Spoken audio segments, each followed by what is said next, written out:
Hello friends, I am Zaiba Nishat Bano, Associate Professor and HOD of Botany, Vijaya College, RV Road, Bangalore. Today, let us discuss the topic anaerobic respiration in plants.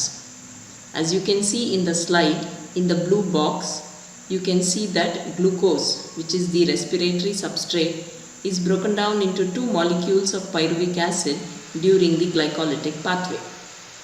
Now when the cells do not have oxygen or there is an anaerobic environment in the cells, the pyruvic acid shows two pathways. One, formation of lactic acid, which is called as lactic acid fermentation, and the second, which is the formation of ethyl alcohol and carbon dioxide, called as alcoholic fermentation.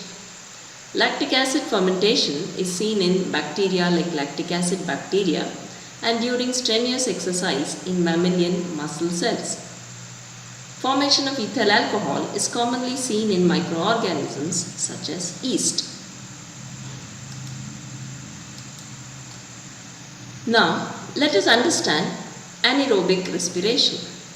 Anaerobic respiration, it involves the incomplete breakdown of the respiratory substrate like glucose into compounds such as ethyl alcohol and lactic acid in the absence of molecular oxygen. Now, depending upon the end product form, anaerobic respiration can be broadly divided into alcoholic fermentation and lactic acid fermentation. Now, what is fermentation?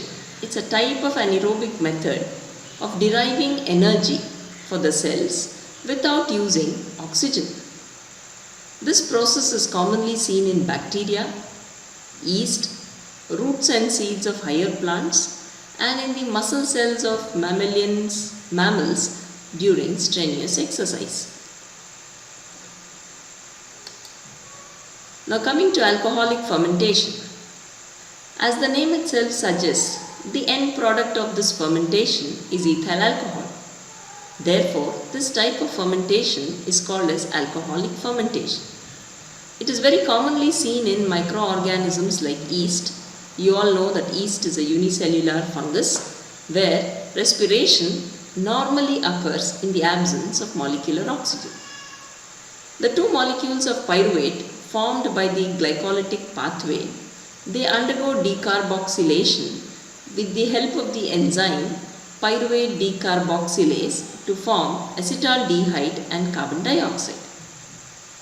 Acetaldehyde is further converted to ethyl alcohol by accepting the hydrogen from NADH plus H plus, which is got from the glycolytic pathway by the action of alcohol dehydrogenase. So acetaldehyde gets reduced in presence of NADH plus H plus to ethyl alcohol, and in the process NADH gets oxidized to NAD. Now this NAD goes back to the glycolytic pathway to bring down another molecule of hydrogen. Thus, the NADH produced during glycolysis gets oxidized, and at the end of alcoholic fermentation, there is the formation of ethyl alcohol and carbon dioxide. This completes the process of alcoholic fermentation. Now let us understand lactic acid fermentation. The fermentation process where there is the formation of lactic acid is called lactic acid fermentation. Now what actually happens here? The pyruvate that is formed during glycolytic pathway gets converted to lactic acid. How does pyruvate get converted to lactate or lactic acid?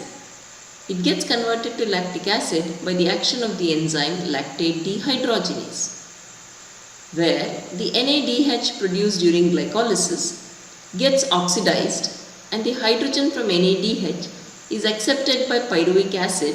When pyruvic acid accepts the hydrogen, it gets reduced to lactic acid. NADH in turn gets oxidized to NAD. This NAD goes back to the glycolytic pathway. Unlike alcoholic fermentation, in lactic acid fermentation, there is no formation of carbon dioxide or there is no liberation of carbon dioxide. Where does lactic acid fermentation occur? Lactic acid fermentation commonly occurs in lactic acid bacteria which are commonly found in milk. Now, what is the sugary substrate in milk? It is the milk sugar, which is commonly called as lactose. So, this lactose is converted to lactic acid, and this kind of lactic acid fermentation is commercially exploited in the production of cheese, yogurt, and other dairy products. And it is also observed that this type of respiration also occurs in mammalian skeletal tissue cells, particularly during strenuous exercise. What happens during strenuous exercise? The circulatory system of mammals is not able to supply oxygen as rapidly, as fast as the muscle is working. So temporarily, a hypoxic environment or a low oxygen environment, low oxygen concentration environment is set up in the strenuously exercising muscle cells. So during this process, the pyruvate that is formed during glycolysis gets converted to lactic acid. Now what happens to this lactic acid in the muscle cells? It is something interesting. This lactic acid goes back to the liver, where it is again converted back to pyruvic acid. So the end products of lactic acid fermentation are lactic acid. Hence, this fermentation gets the name lactic acid fermentation. Thank you.